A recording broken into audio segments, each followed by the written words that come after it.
Programme मद्दे मुकाबले में खुश आमदेद। मैं हूं रबिया एहसन और मेरे साथ मौजूद हैं आमिर मतीन और रऊफ लासरा। और आज के प्रोग्राम में जिन टॉपिक्स पे हम बात करेंगे उसमें सबसे पहले मुल्की और इलाकाई सूरत हाल, पार्लिमानी कमेटी बराए कौमी सलामती का पार्लियामेंट में इन कैमरा इजलास, जनरल बाजवा और जनरल फैज की हुकूमती और अपोजिशन रहनुमाओं को ब्रीफिंग, अहम बैठक में वजीर आजम नहीं आए।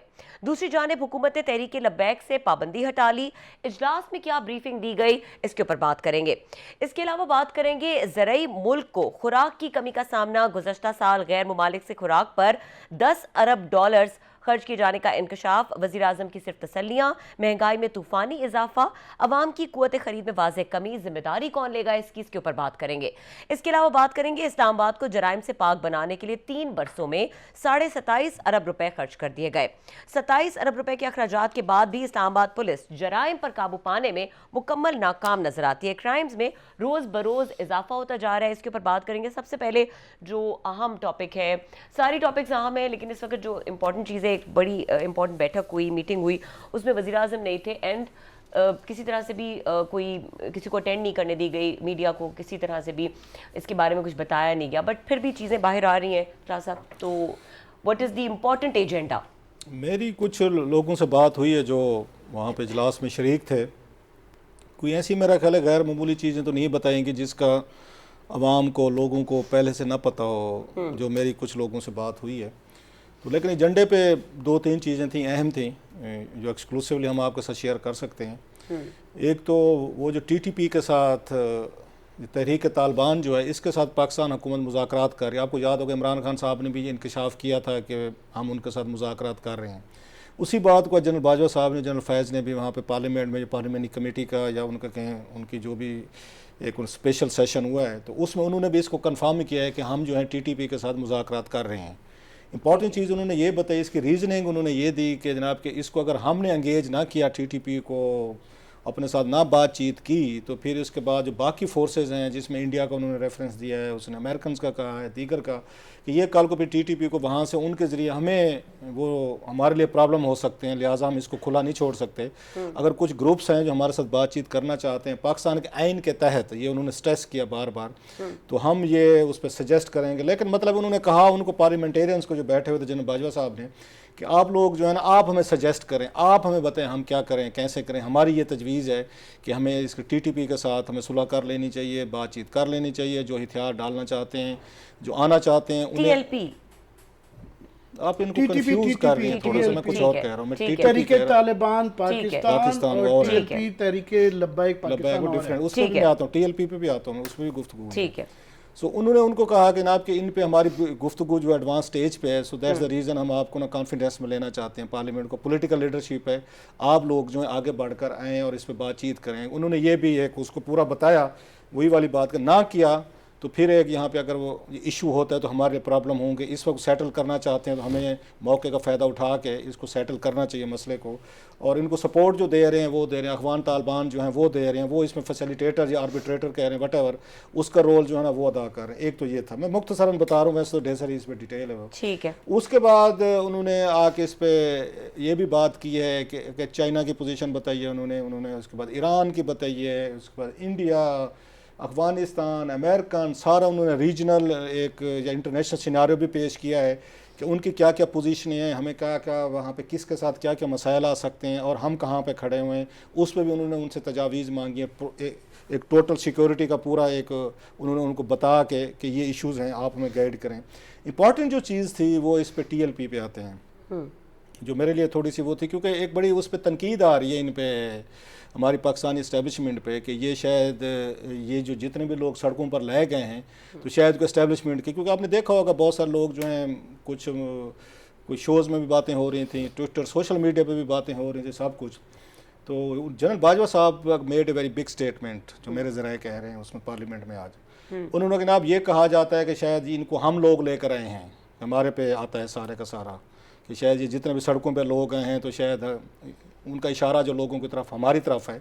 और बड़ी मज़े की बात है कि लास्ट वीक जो हमने खबर स्टोरी यहाँ पे आपको याद होगा, हमने स्टोरी शेयर की थी कि जब इन DGIA से जनरल फैज़ साहब ने इनको बुलाया था, इनको सहाफ़ियों को, उसमें 25-30 के करीब इस्लामाबाद के थे, बाकी जूम पे थे, उस पर लिंक पे थे, उनको ब्रीफिंग दी गई थी उन्होंने दी जनरल फैज़ ने इसमें ISA हेडक्वार्टर में, उसमें भी जनरल फैज़ ने एग्जैक्टली यही बात की थी। आपको याद होगा तो लास्ट टाइम मैंने कहा भी था, उन्होंने कहा जनाब कि हम पे ये इल्ज़ाम लग रहा है कि हम जो है ना इनको ये TLP को और इन लोगों को हम लेके हैं, शायद हुकूमत का notification, specially he was referring to notification delay जो हो रही थी कि शायद इस्टेब्लिशमेंट जो है ना इसलिए इनको सड़कों पर लेकर आइए कि हुकूमत जो है ना वो नोटिफिकेशन नहीं दे रही। तो उन्होंने कहा टोटल गलत बात है, ऐसी कोई बात नहीं, ये जनरल फैज़ ने कहा था।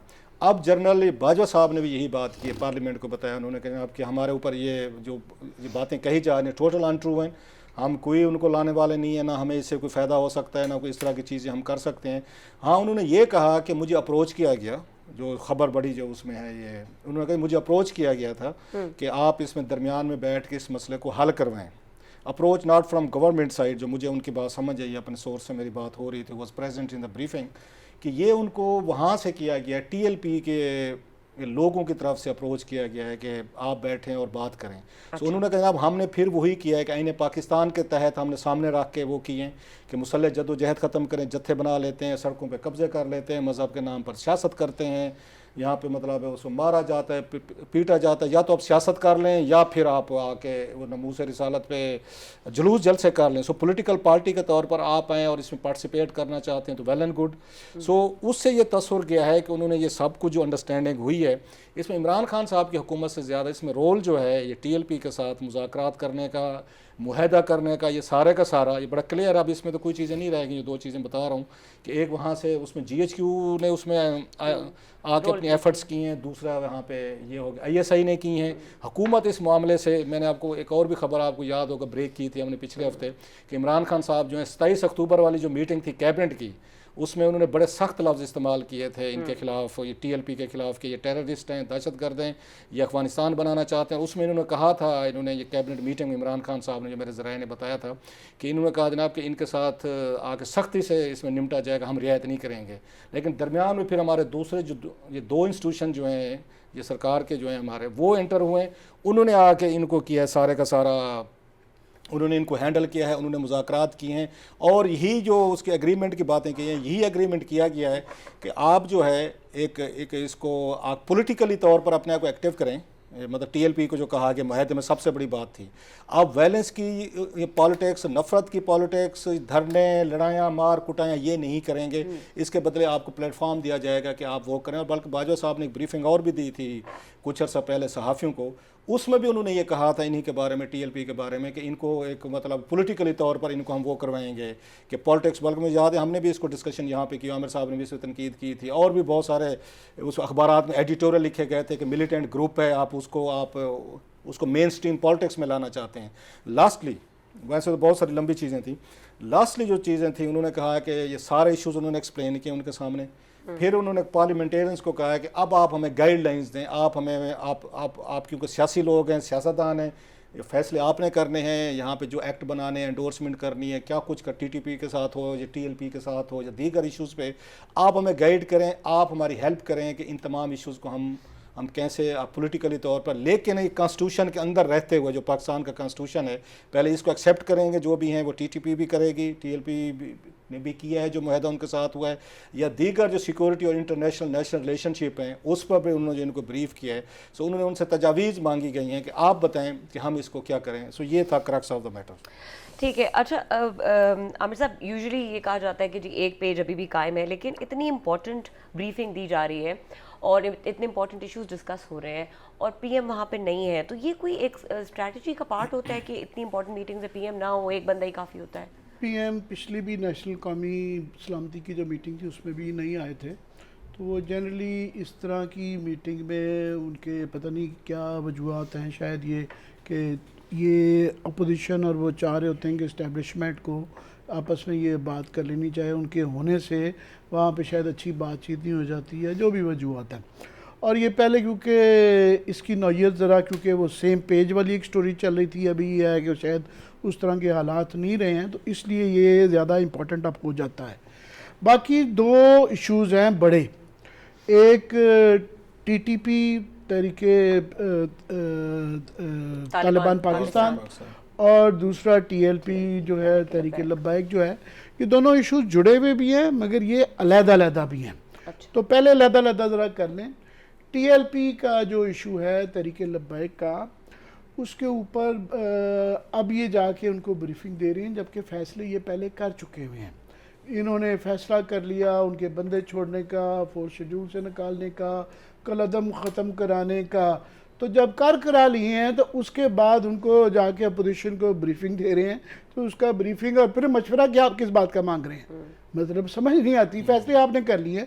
और मैं बिलावल की सुन रहा था खुल के, उसने शहबाज शरीफ साहब तो इस वक्त क्योंकि वो मफाहमती मोड में है ना, तो उन्होंने कहा नो कमेंट, नो मैं कमेंट। शाह कुरैशी से पूछे, उनसे पूछे, ये वो टाइप जो है ना, जान छुड़ा रहे थे कि मैं कहीं पकड़ा ना जाऊँ। मगर बिलावल ने बड़ी खुल के स्टेटमेंट दिया। उन्होंने कहा जी ये यूनिलैटरली, ये खुद ही फैसले हुए हैं, हम इसका हिस्सा नहीं है, बिल्कुल भी नहीं है। अंदर की बात जो हुई है मैं उस पर नहीं बात करूँ क्या हुई है, मगर ये जो दो इश्यूज़ हैं ये जिन्होंने किए हैं उन्होंने हमें अभी भी कोई तफसीलात ज़्यादा नहीं, और हम इसको बिल्कुल अपोज करते हैं टीएलपी के साथ भी और टीटीपी के साथ। तो ख़ास तौर पे उसके अंदर उन्होंने जिक्र किया कि जनाब इतने लोगों की जानें गई हुई हैं, एपीएस पेशावर के बच्चों का वो है, तो इतनी आसानी से वो चीज़ हमें नहीं भूली जाएगी। सो ये यूनिलैटरली फैसले हुए हैं, हमें सिर्फ अब बताया जा रहा है, हम इसका हिस्सा नहीं है। सही। दूसरा ये है कि जिस तरीके से किया गया कि आप देखें, पहले आपने उनको कहा जी इंडियन एजेंट है, फिर जी मिलिटेंट हैं, अस्करी पसंद हैं, और एकदम दिनों में तब्दील होगी सिचुएशन। फिर एक तफसील आती है कि जनाब अप्रैल में आप देखें आपने साद रिजवी को गिरफ़्तार कर लिया, उसके बाद उनके 48 घंटे के अंदर जो है ना आपने काबू कर लिए थे उनके 500-700 बंदा गिरफ़्तार किया गया, फोर्थ शेड्यूल में डाला, जेलों में डाला, और वो दब गई थी, वो गिरफ़्तारी हुई थी। अब जो है वो इस वक्त जेल में है, और उसके जेल में होने के बावजूद जो है ना एकदम से गवर्नमेंट ने, पहले जो क्लास साहब ने खबर दी थी कि कैबिनेट में बिल्कुल ठीक थी कि इमरान खान ने कहा नहीं इनके साथ बिल्कुल बातचीत नहीं होगी, एकदम से पासा क्यों पलट गया? पासा इसलिए पलट गया कि वो अप्रैल में सिचुएशन और थी, सेम पेज की सिचुएशन और थी। अब ये थोड़े से कंफर्टेबल नहीं हैं कि पता नहीं ये अगर फैल गई तो हमारे से कंट्रोल होगा कि नहीं होगा, और ये जो है ना चाह रहे हैं कि जी रेंजर्स को दे दें, वो दे दें, तो ये ख़त्म करना चाह रहे हैं। ये पाँव इनके थोड़े से उखड़ गए हैं, ये वजह। और उखड़ने इसलिए चाहिए कि उसके बहुत खौफनाक, जो हम कह रहे थे कि जनाब एक चीज़ दूसरे से जुड़ी होती है, कि इसके कॉन्सिक्वेंसेस आने शुरू हो गए हैं। आज फॉर एग्ज़ाम्पल जो स्पाई साहबा उनकी जो मौजूदा शेप है, अहले सुन्नत वल जमात जो है, उन्होंने कहा है जनाब अगर ये कलअदम से ख़त्म हो सकते हैं तो हमारा क्या कसूर है, हम भी करें। और उनके वो फारूकी साहब की तकरीर चल रही है, हम तो नहीं दिखा सकते, कलअदम है हमारे लिए, कलअदम है, इनके लिए सब कुछ ठीक है। क्योंकि जी हम भी फिर उंगली सीधी है ना, टेढ़ी करना हम भी चाहते हैं। वो ये कह रहे थे कि अगर सिर्फ 5 से 10,000 बंदा सड़क पे लाने से ये रियासत को और गवर्नमेंट को घुटने टेक पे किया जा सकता है, तो हमारे पास भी ये फायर पावर है। तो उसके साथ ही 70 के करीब कलअदम तंजीमें हैं जो इस वक्त हमने करार दी हुई हैं, वो सारे कह रहे हैं 2,000, 4,000, 5,000 की बात है ना, गवर्नमेंट के जीटी रोड रोकना है, 4 गाड़ियों को आग लगानी है, 2 पुलिस वालों को गोली मार रही है, और जो मर्जी करवा लो। अब हर एक के साथ यही अगर आपने आर्गुमेंट रखना है कि ये मुल्क के अंदर वो हो जाएगी, और writ of the law, constitution, ये कॉन्स्टिट्यूशन में कहाँ है ये चीज़ें कानून में कि जनाब आपके साथ पुलिस वाले मार दें वो, और आप पकड़ के आप उनके साथ मुआहदे करके सारा कुछ कर रहे हैं। ये मेन स्ट्रीमिंग वाली बात पहले भी हम करवा चुके हैं। इस दफ़ा क्या प्रॉब्लम है, एक तो सेम पेज नहीं, दूसरा इन्होंने यूनिलैटरली किया। तालिबान के साथ जब हमला वो ऑपरेशन करना था, यहाँ पे 6 महीने पार्लियामेंट में डिस्कशन हुई थी, मुझे क्लास साहब पूरा मीडिया बीच में इन्वॉल्व था, हर कोई उस बहस का हिस्सा था। फिर उस बहस के बाद ये फैसला हुआ, तो लिहाजा जब फ़ौज हमारी वहाँ उनके साथ लड़ने गई थी तो उनके पास पार्लियामेंट की, गवर्नमेंट की, अपोजिशन की, मीडिया की, हर एक की बैकिंग थी। लोगों को बता दिया गया था कि ये हम क्या करने जा रहे हैं। ये तो अकेले फैसला है, इसके साथ तो वो नहीं है। साथ में एमक्यूएम बिल्कुल ठीक है, उन्होंने कहा जी फिर हमारा क्या, क्योंकि हमारा भी दफ्तर खोले, हमारे दफ्तर खोले, हमारे भी कैदी जो आपने पकड़े हुए हैं छोड़े। और फिर एक तजाद आ जाता है ना, जहाँ आ जाती है मजहबी शिद्दत पसंदी, वहाँ तो ये आ जाती है बीच में मुफाहमत वाला ना, कि देखें ये ठीक नहीं है, वो नहीं है। जहाँ नेशनलिस्ट आ जाए, फॉर एग्जांपल ये मजहबी जुनूनियों ने हमारा 60,000 बंदा पाकिस्तानी मारा हुआ है, फौज के 10-15 हज़ार बंदे शहीद किए हुए हैं, उनका तो स्केल बलोचों का बड़ा थोड़ा है।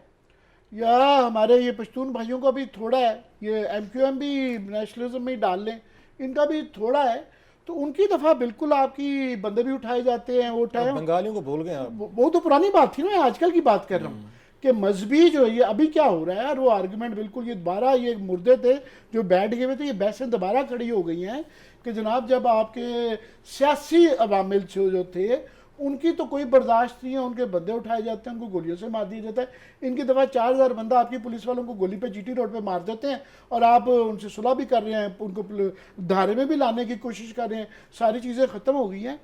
मेरा सिर्फ एक मैं याद करवाना चाहूँगा बीच में, मेरा ज़ाती ख्याल है कि अगर करना चाहे पाकिस्तान की रियासत इस्टेब्लिशमेंट, तो ये ओवरनाइट लोगों को ये इस तरह की तहरीकों को होता है। ये स्पाई साहबा की दफ़ा भी बड़ी बहस थी, हमें डराया जाता था कि जनाब ये नहीं होगा तो पता नहीं क्या क़यामत आ जाएगी। जब उनका पंजाबी में कहते हैं मक्कू ठपना, जब मक्कू ठपना था ना उनका, तो ओवरनाइट उनका ठप दिया। मैं उधर आ रहा था जब लश्कर जंगवी का था, उन्होंने 5,000 बंदा जो है ना ऐलान करके मारा था कि जी हमने ये फलाने को भी मारा। जो मारते थे हज़ारास को कोयटा में और 10-10 बम से लोग उड़ा देते थे, ओन करते थे और वो बांगे दोल यहाँ फिरते थे। और जब उनकी बारी आई थी तो एक रात में उनको मार दिया गया था, पूरे के पूरे कुंबे और उनकी टोटल लीडरशिप को। आज तक किसी को उनका जनाजा पढ़ने की भी इजाज़त नहीं दी गई थी कि पब्लिकली किया जाए। तो तालिब TTP की तरफ भी ये बहस हुई थी। तो ये जो है, ये जो अच्छा है कि आज उसमें अपोजिशन ये बोली है और ये मेरा ख्याल है बिल्कुल पार्लियामान में आना चाहिए। और ये गवर्नमेंट इसकी गारंटियाँ नहीं चलती। गारंटियाँ जब पहले साद रिजवी साहब को साथ डील मारी गई थी, पैसे बांटे गए थे, उस वक्त भी गारंटियाँ दी गई थी। किधर गई गारंटियाँ? अप्रैल में आपने डील की, गारंटियाँ हैं, तो आपकी कौन गारंटी दे सकता है? ये तो हो जाता है TTP का और TLP का। अब आ जाए TTP भी जो है, ये आज बताया गया है कि जी उनसे फवाद चौधरी साहब ने, तर्जमान ने प्रेस कॉन्फ्रेंस की कि जी उनसे हमारी यहाँ बिल्कुल बातचीत चल रही थी और ये है, ये 3 शरायतें हम करेंगे और वो बिल्कुल वो चल रही है। उनके तर्जमान की BBC को इंटरव्यू में उन्होंने कहा जी हमारी तो कोई बातचीत नहीं चल रही। सो मुझे नहीं समझ आ रही कि गवर्नमेंट ऑफ पाकिस्तान को इतनी जल्दी किस बात की है कि ये ओन कर रहे हैं। उनका तर्जमान BBC को कह रहा है कि जनाब हमारी तो कोई ज़मीन ग्राउंड पे कुछ नहीं है। हाँ, कुछ जो हम तो दौर में बात करना चाहते थे, पिछली दफ़ा उन्होंने कहा जी हमारी कंडीशंस पे होगा, तो इनकी नहीं है। सो उसकी डिटेल्स नहीं है। सो बिलावल मैं समझता हूँ हक बजानब है ये कहने पे कि ये जनाब ये बात खुल के की जाने। खुफिया माहदों का जो खमियाजा है वो आपको, मुझे, अवाम को और पब्लिक को भुगतना पड़ता है। तो ये डिबेट्स खुफिया वाली, ये अव्वल तो मैं समझता हूँ ठीक है, जो उन्होंने नेशनल सिक्योरिटी के अंदर करनी थी कर लिया। पार्लियामेंट में खुल के बात करें, लोगों को बताया जाए क्या क्या डील है, किसकी गारंटी है, कौन डिलीवर करेगा, क्यों किया गया है। और इनका जो कन्फ्यूजन है कि एक दिन में ये इंडियन एजेंट बना देते हैं, अगली दफ़ा अब नेक्स्ट टाइम हमें सचमुच इंडियन एजेंट कोई होगा, इंडिया का पैसा आया होगा, ये कहेंगे तो कौन एतबार हमारा करेगा या हम किसका करेंगे एतबार के। ये बात ठीक कह रही है। तो इनको बात करने से पहले गवर्नमेंट को और सारों को सोचना चाहिए कि ये क्या बात कर रहे हैं। सुबह कुछ कहते हैं, दोपहर को कुछ कहते हैं, अगले हफ्ते मुकर जाते हैं। So this is not on.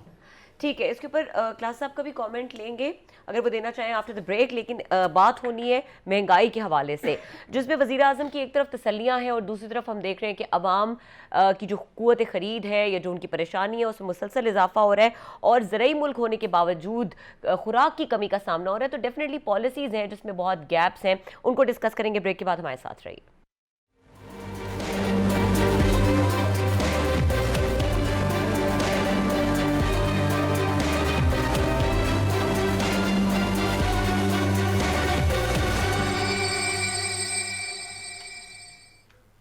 Welcome back. Class साहब, ये तो कौमी सलामती के मसाइल हैं जो जिसके ऊपर हम बात कर रहे हैं। जो अवाम का मसला है, अवामी मसाइल हैं, वो बहुत ज़्यादा गंभीर है इस वक्त, और सबसे ज़्यादा उसमें महंगाई इज़ अ प्रेसिंग इशू। अब ये महंगाई आनी थी, कोविड है, सारी दुनिया में महंगाई है, ये एक बड़ा स्ट्रॉन्ग आर्गूमेंट चल रहा है। लेकिन ज़रई मुल्क है, यहाँ पर इस वक्त खुराक की भी कमी है, यहाँ पर इस वक्त पॉलिसीज़ में भी गैप्स नज़र आ रहे हैं। किस तरह देख रहे हैं सारी सिचुएशन को? मेरा ख्याल है वह थोड़ी सी अपने मुंह कभी कभार कोई मियाँ मिठू बन जाना चाहिए, हम बन लेते हैं। मेरा ख्याल है मैं और आमिर जो है ना, मुसलसल आज के नहीं, जब से हमने इकट्ठे शो शुरू किया 2015 से, हमने कंसिस्टेंटली एक बात हमने हमेशा की है। लोग शायद बोर भी हो जाते होंगे कि क्या एक ही बात रिपीट करते रहते हैं कि आपने इस मुल्क को, लास्ट टाइम इन्होंने कहा था, इस वक्त ये 10 अरब डॉलर ये हमारी पॉकेट में आने चाहिए थे, जो इन्होंने अपॉर्चुनिटीज पे ज़रूरी मुल्क है ना, और ये चीज़ें हम बहर एक्सपोर्ट, अगर महंगी है तो हम तो ज़राती मुल्क हैं, हमने ये सारी चीज़ें प्रोड्यूस करके हम एक्सपोर्ट करते थे। ये जो कुछ मंगवा, जो 10 अरब डॉलर का कहा गया है, इस वक्त हमें 10 अरब डॉलर क्या 15 अरब डॉलर हमें कमाने चाहिए थे कि दुनिया हमारे से मंगवा रही होती।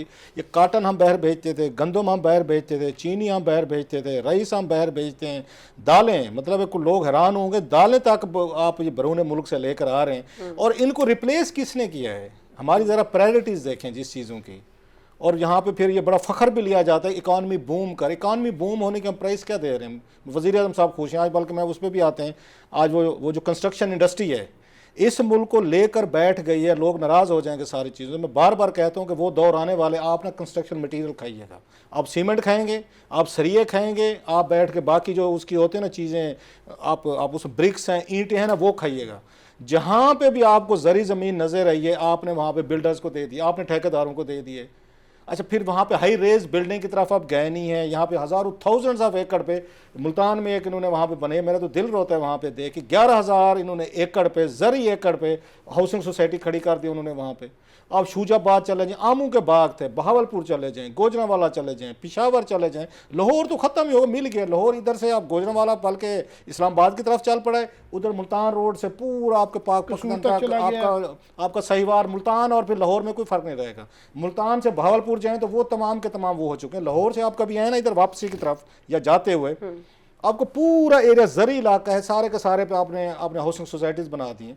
कोई इस मुल्क में अक्ल समझ रह गई है कि आपने कुछ रहने दिया है वहाँ पे, और साथ में कह रहे हैं जनाब कि हम इनको बड़ी हम कंसेशन दे रहे हैं, हम फलां चीज़ें कर रहे हैं।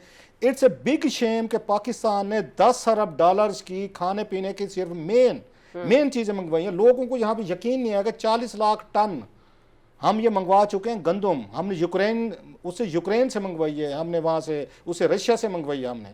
ये 40 लाख टन अभी 1 साल पहले हमारे पास मौजूद थी, ये गंदम मौजूद थी।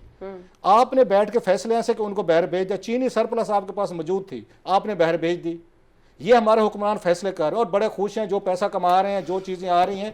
और एक बड़ी आपके लिए डिज़ास्टर आने वाली है। अभी मैं देख रहा था, एक आध उस पर ट्वीट देख रहा था, यूरोपियन पार्लियामेंट जो है उनका एक डेलीगेशन आया हुआ था यहाँ पे, पाकिस्तानियों को ये भी नहीं पता अभी, उसने अभी ट्वीट्स किए हैं थोड़ी देर पहले, हम कल इस पर तफसील से बात करेंगे।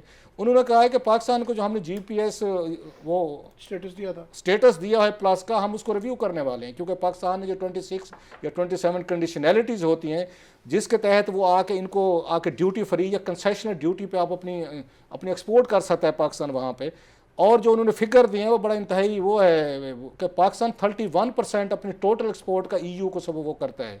इतना बड़ा अहम है कि 31% जो है आपकी एक्सपोर्ट EU को जाती है। उन्होंने कहा जनाब कि हम पाकिस्तान में आए, हमने रिव्यू किया सिचुएशन एंड इट्स वेरी, उन्होंने कहा ये अलार्मिंग है हमारे लिए, हम इसको रिव्यू करेंगे। ह्यूमन राइट्स की यहाँ सिचुएशन ठीक नहीं है, मीडिया के साथ इनके सलूक ठीक नहीं है, इनके अपोजिशन के साथ इनके ठीक नहीं है, यहाँ वायलेंस हो रहे हैं, तशद्दुद। उन्होंने लंबी एक चार्जशीट उसने खोली अभी, वो तो मैं आगे उसको देखकर उसमें डर गया हूँ। सो जनाब आप यहाँ पे वो बनाएं, आप हाउसिंग सोसाइटियाँ बनाएं, आप यहाँ पे जहाँ पे ज़री थोड़ा सा कब्जा नज़र है वहाँ पे आप आके उसमें सीमेंट भी डालें, उसमें सरिया भी डालें, कोई बात नहीं, हमें क्या ज़रूरत, दुनिया भर से मंगवा लेंगे खाने पीने की। फिर कहते हैं जनाब पैसे नहीं है, फिर कहते हैं डॉलर नहीं है। वो 10 अरब डॉलर अगर आपने 1 साल में बाहर से चीज़ें, वो चीज़ें जो पाकिस्तान ने खुद प्रोड्यूस करनी थी, इस मुल्क को अगर आपने बचाना है, ये बचाना है कि इनकी है नहीं प्रायोरिटी, क्योंकि यहाँ पे बिल्डर्स, हाउसिंग सोसाइटी, ठेकेदारों ने कब्जा किया तमाम पार्टीज़ पे।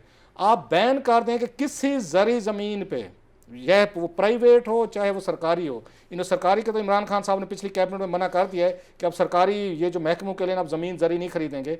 फॉर गॉड सेक मैं फिर कह रहा हूँ, अगर इस मुल्क को बचाना है और कुछ थोड़ी सी कोई बुनियादें बचानी है, एग्रीकल्चर ज़मीनों पे आप बंद करवाएं। ये हाउसिंग सोसाइटी जो बनवा रहे हैं, ये मुल्क को लेकर डूब जाएं, आके ले बैठेंगी और उसके इम्पैक्ट जो है ना आपको नजर आना शुरू होगा। $10 बिलियन आपने आमिर साहब ये बाहर से अपने खाने पीने की चीज़ें। आमिर साहब कमेंट आपका बहुत ज़रूरी है, लेकिन ब्रेक पे जाना है और सवाल यही है कि अगर इस तरह के फैसले किए जाएंगे तो कैसे चलेगा, और अभी क्या स्ट्रैटेजी है उसके बारे में बताना बहुत ज़रूरी है, क्योंकि अवाम जिस तरह से परेशान है उनको सोल्यूशन चाहिए। ब्रेक के बाद उसके ऊपर बात करते हैं, हमारे साथ रहिए।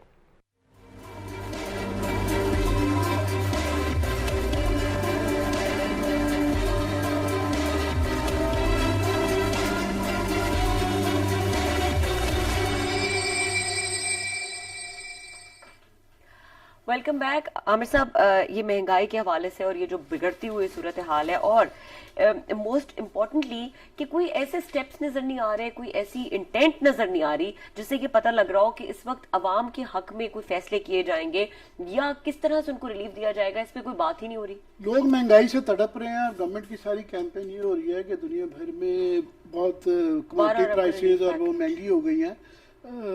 चलें मान लेते हैं गवर्नमेंट की बात, हालांकि ये बड़ी जाहिलाना सी बहस है कि ये बेचारे हमारे पाकिस्तानियों के वहाँ से इंटरव्यू कर करके दिखा रहे हैं कि जी यहाँ भी बड़ी महंगाई हुई है, उसका यहाँ से कोई किसी किस्म का मुकाबला नहीं बनता। मगर चलें मान लेते हैं जी इंटरनेशनल कमोडिटी प्राइसेस बिल्कुल महंगी हुई हुई हैं। हर हुकूमत ने ये तजिया करना होता है पब्लिक ने कि आपने इन हालात में क्या सही फैसले किए, कैसे उससे नंबर आजमा हो रहे हैं और कैसे हमें उससे बचाया जा रहा है, ये असल बात है। तो जो तो आलमी हालात हैं या उसकी वजह से हो गया है, तो हम भी मराई चलो जी इमरान खान के बकौल घबराना नहीं है, हम नहीं घबराएंगे, बर्दाश्त कर लेंगे। बट जहाँ हमें नजर आए कि ये इनकी नालायकियों की वजह से और इनकी चोरियों की वजह से हुआ है, फिर बर्दाश्त करना बड़ा मुश्किल हो जाता है। और यही असल बात है। कमोडिटीज का जो करार साहब ने भी कहा कि 10 बिलियन डॉलर की, ये आज तरीन साहब ने जो मैं दिया है 6 बिलियन डॉलर की जो अजनास हैं और 4 बिलियन डॉलर की आपने कपास मंगवाई है, जो है ना 10 बिलियन डॉलर तो ये हो गया। अब ये जो है याद रहे कि हम 14 मिलियन बेल्स जो है ना इस मुल्क में तक गए हुए हैं, यहाँ पे उगाते थे कपास की 14 मिलियन, 14 से 12 पे आई, इनको 8.5 मिलियन मिली, नवाज शरीफ साहब छोड़ के गए। इन्होंने कहा जी जहांगीर तरीन साहब को बिठाया, वो एक जंग से एक मिनिस्टर लाए थे, पहली दफा मैंने बना, हम 15 मिलियन बेल करेंगे। यार ये तो कमाल ही कर दी। पता चला जी 8.5 से पिछले साल पाकिस्तान की तारीख में सबसे कम 6.5 पे आ गई, 5.5 पे जो है ना मिलियन बेल्स पे 3 मिलियन बेल उल्टी कम हो गई। ये उसका खामियाजा है कि कम क्यों और कम इसलिए इन्वेस्ट नहीं किया क्लास साहब। वो जो रकबा सर जो हम आप और में रोते रहते हैं, रकबा जो है कॉटन का कम हुआ, सारे फैक्टर्स, एक सबसे बड़ा ये वाला रकबा कम हुआ, दूसरा सीड के ऊपर काम नहीं किया, उनको इंसेंटिव नहीं किसानों को दिया, उनको जब प्राइस ठीक नहीं मिलेगी वो क्यों उगाएंगे। डीएपी 8,500 अभी भी सारे इनपुट्स महंगे हो गए हैं, इंश्योरेंस नहीं दी हुई, गाइड नहीं किया हुआ, कुछ भी नहीं ना। तो वो 14 से 5.5 70 साल में इतने नीचे नहीं है। तो अभी पिछले साल अपनी दोबारा 8.5 पे आकर लुटियां डाल रहे हैं कि जिन मिली थी ना उस पे ले आए हैं। अभी भी 7 मिलियन बेल मंगवानी है, अभी भी क्राइसिस नहीं ये है। चीनी का 160 रुपए पे ले गए। आप देखिए वो जो मैं कहता हूँ शहजाद अकबर साहब के पैमाने के मुताबिक जो है वो अगर 5 रुपए एक उस पे बढ़ती है तो ये 50 रुपए लगा ले 110 से 60 में तो 250 रुपए बन जाता है। तो इतना शोर मचाया कि 120 अरब रुपए का ना प्राइम मिनिस्टर ने कहा कि हम एहसास प्रोग्राम में दे रहे हैं और पाकिस्तान की तारीख का सबसे बड़ा पैकेज। और उधर से 250 का टिक्का तो सिर्फ चीनी में लगा गए, गंदम में लगा गए। सो एक तो ये था। दूसरा एनर्जी में, ये मैं नहीं कह रहा, वर्ल्ड बैंक के मैं खत्म कर रहा हूँ, वर्ल्ड बैंक के फिगर्स हैं कि जनाब पाकिस्तान में सालाना 6 अरब डॉलर का टिक्का लगता है। ये आपकी ऑयल की रिपोर्ट FIA से आपने अबू बकर साहब से करवाई थी, वो दे गया, उसमें नाम लेके गया हुआ है कि ये जनाब ये पेट्रोलियम सेक्रेटरी भी इसके अंदर जिम्मेदार है, इसके अंदर फलाना DG भी जिम्मेदार है। सबको तरक्कियां देके या तबादले देके सारी मिनिस्ट्री में बिठाया हुआ है, एक एक्शन नहीं लिया गया। और उसके बाद हमें कहते हैं कि बस वो इंटरनेशनल महंगा हो गया, फिर हम कैसे मान लें। बिल्कुल क्लास साहब, 27 अरब रुपए कहा जा रहा है कि खर्च किए गए हैं क्राइम को कंट्रोल करने के लिए और जराइम पर काबू पाने के लिए सिर्फ इस्लामाबाद में। अब जो इस्लामाबाद में जिस तरह के हौलनाक वाकयात सामने आ रहे हैं, पहले भी हम जिक्र करते रहे हैं कि कैपिटल है, यहाँ पर इस तरह के वाकयात बहुत शर्मनाक है, क्या कहेंगे। हमारे फिर वो रिपोर्टर जो है इमरान मकराना पार्लियामेंट को कवर करते हैं, हम भी जाते हैं, वो भी लेकिन स्टोरीज बड़ी अच्छी बना के लाता है इमरान। आज वाली स्टोरी ये देख के ना माइंड बॉगलिंग जैसे लफ्ज होते हैं ना यूज करते होते हैं सम टाइम आप, तो ये वही आता है। इस्लामाबाद कितना बड़ा शहर है, एक मतलब है ओवरऑल 24 किलोमीटर रेडियस में 24 किलोमीटर है सारा टोटल। 24 किलोमीटर पे इन्होंने लगाया जनाब 27 अरब रुपए, 1 करोड़ रुपया पर किलोमीटर से भी ज्यादा लगता है, जरा जहन में रखें। 27 अरब रुपया जनाब अली, ये जो कौमी असेंबली में आज वजारत गवर्नमेंट के दौरान में जनाब अभी की बात 3 साल में इन्होंने लगाए हैं जो ये इस्लामाबाद को सिक्योर किया जा रहा है। और आज हालत ये है, आज के दिन ही वो नए यहाँ पे SSP ऑपरेशन आके लगे हैं, उनका नाम है मेरा ख्याल है अली अकबर शाह साहब आके लगे हैं। वो सुना है कोई ex IG थे, उनके साहबजादे हैं, जो अच्छे बंदे होंगे, हम कोई उस पर नहीं कह रहे। आज उनकी जनाब उनको सलामी दी गई है। मेरा ख्याल है हॉलीवुड स्टाइल दिखाती जरा वो ये दिखाएं अच्छा जरा मुझे फुटेज। लगा है, मुझे जब ये उन्होंने राणा साहब ने उसमें ये शेयर की है हमारे ग्रुप में व्हाट्सएप ग्रुप जो हमारे ये प्रोग्राम का है उसमें शेयर किए, मैं समझो किसी फिल्म का सीन है एग्जैक्ट। आपको लगता है कि हॉलीवुड की जो आती थ्रिलर आती है ना, जो रॉबरीज होती हैं, वहां पे आते हैं, रोकते हैं और उसमें गन्ने शन्ने लेके, तो ये इस्लामाबाद में 27 अरब लगाने के बाद ये आपकी हालत है। ये इमरान खान, ये पैसा आप हमारी जेबों से निकाल रहे हैं, ये पेट्रोल की कीमतें बढ़ा रहे हैं, चीनी की बढ़ा रहे हैं, गैस की बढ़ा रहे हैं, बिजली की बढ़ा रहे हैं, रेवेन्यू नहीं है हमारे पास।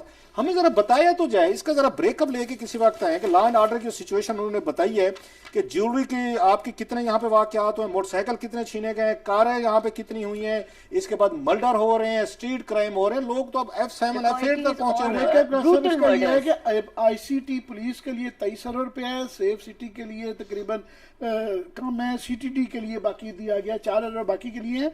मगर आपको ये सेफ सिटी लग रहा है 27 अरब खर्च करने के बाद ये तो रस्सियां और देखें। सवाल ये आप कह रहे हैं कि दिन 1 दहाड़े किलोमीटर के ऊपर 1 अरब से और वो ज्यादा आ रहा है, तो यहाँ तो बच्ची- दूर दूर तक कोई था ही नहीं जिस वक्त ये पूरा वाकया हो और रहा था। साथ में एक बच्ची का आज जो है बेचारी को मार के गालबन रेप करके गला दबा के टर्मिनल पे उसके एक फेंक दिया गया है। और ये अभी क्राइम के बाकी फिगर्स भी जो कासब मगराना साहब लेके आए हैं ये खौफनाक हैं। 2021 के अंदर ही जो है ना, 21 के अंदर एक साल में पर्स स्नैचेस के 12% वाकयात बढ़ गए हैं, कैश स्नैचिंग के 16%, मोबाइल स्नैचिंग के 32%, मोबाइल स्नैचिंग के 54% और कार स्नैचिंग के 10%, मोटरसाइकिल स्नैचिंग के 20%। ये वाकया जो सिर्फ ये पिछले अभी 10 महीने जो हुए हैं, 11 महीने, ये सिर्फ इस साल के फिगर्स हैं। एक टाइम होता था, हम बड़े अरसे से आए हुए हैं, ये 27 अरब के बाद ये हाल है। 27 अरब के बाद ये मतलब एक तरफ लोगों की जेबों से आप पैसे निकलवाए जा रहे हैं, लोग चीख रहे हैं, इन्हीं चीज़ों के लिए देते हैं ना पैसे। ना उनकी जान को हिफाजत है, ना उनके माल को हिफाजत है। जिस तरह का डाका मार के गए हैं, उन्होंने लूटी है यहाँ पे वैन, इट्स ए शेम। और दूसरी बात जो मैं बार बार कह रहा हूँ, इस्लामाबाद एक शहर बच गया था। हमारे ब्यूरोक्रेसी ने और हमारी पॉलिटिकल लीड ने मेहनत करके, लोग फिर नाराज हो जाएंगे, मैं रेफरेंस देता हूँ, मैं ये बुक पढ़ रहा था इसके पिछले दिनों, इन पे थी कैद आज़म एज ए लेजिस्लेटर के तौर पर, उन्होंने लिखी थी, अय्यर रहमान साहब ने और उसके बाद गनी जाफर साहब ने, उन्होंने 77 में लिखी थी। उसमें एक उन्होंने लॉर्ड को कोट किया था, कैद आज़म साहब की एक स्पीच है लेजिस्लेटिव, उसके लिए उन्होंने मोशन पेश की थी कि यहाँ पे हिंदुस्तानी जो है ना, इनको आला ओहदे नहीं दिए जाते। ये बकायदा मोशन पेश हो कि क्यों नहीं देते ये हिंदुस्तानियों को। उसके जवाब में उन्होंने कोट किया था, एक लॉर्ड साहब थे अंग्रेज के, उन्होंने लिखा था, अब नाराज हो जाए कौन, माफी मांग ले, तो मैं कोट कर रहा हूँ जनाब, हालात तो वही हो गए। उन्होंने कहा जनाब कि यहाँ पे जब ईस्ट इंडिया कंपनी हो या यहाँ पे एडमिनिस्ट्रेटिव मेन ऑफिस हो, डिप्टी कमिश्नर का, कमिश्नर का, बड़े सेक्रेटरी, उन्होंने कहा हिंदुस्तानियों को कोई बड़ा ओहदा नहीं देना, आपने हिंदुस्तानी को किसी बड़े ओहदे पे नहीं देना। इन्होंने जैसे हिंदुस्तान को खुद तबाह किया ना इन्होंने, और हमने आगे इन पे कब्जे कर लिए। अगर आपने अपना कब्जा यहाँ पे रखना है, यहाँ पे रूल करना है, तो किसी हिंदुस्तानी को आपने बड़ा ओहदा नहीं देना। ये ना सिर्फ नलायक है, ये मैं नहीं कह रहा सर, हम ये कह उनकी मजम्मत करते हैं, वो जिन्होंने हमारे बारे में कहा, गोरों ने कहा था, हम उनकी मजम्मत कर रहे हैं, उन्होंने हमारे बारे में रेशल कमेंट दिए थे, हम तो बड़े काबिल लोग हैं, लायक लोग हैं। उन्होंने कहा इनको नहीं देने, इन्हीं तमाम सीटों पे हम गोरे हमारे अफसर काम करेंगे, वो लायक भी हैं, ईमानदार भी हैं, एफिशिएंट भी हैं। उन्होंने कहा जनाब अब नाराज ना हो जाए पूरी कौम, 72 सालों में जो कुछ हशर हुआ है, आपने शहरों को बर्बाद किया, आपने सोसाइटीज को बर्बाद किया, एग्रीकल्चर को तबाह किया, इंडस्ट्री हमारी तबाह हो गई। कौन सा ऐसा सेक्टर है हमारी पॉलिटिकल लीड या हमारे अफसरान ने, फिर हमारे दोस्त जो अफसर हैं बहुत सारे नाराज हो जाएंगे। इस्लामाबाद की आपने ये हालत कर दी है 27 अरब लगाने के बाद कि इस शहर में आबादी बढ़ रही है, यहाँ पे ट्रैफिक बढ़ रही है और कोई प्लान नहीं है इनके पास, ना सीडीए के पास है ना आईसीटी के पास है। सारा दिन ट्विटर पे वो बैठ के चीजें देते रहते हैं। ये हालत है आपके शहर के साथ, महंगाई कंट्रोल करने के लिए ना क्राइम कंट्रोल करने के लिए। बहरहाल प्रोग्राम का वक्त खत्म हो गया, देखने के लिए शुक्रिया, इजाजत दीजिए, अल्लाह हाफिज।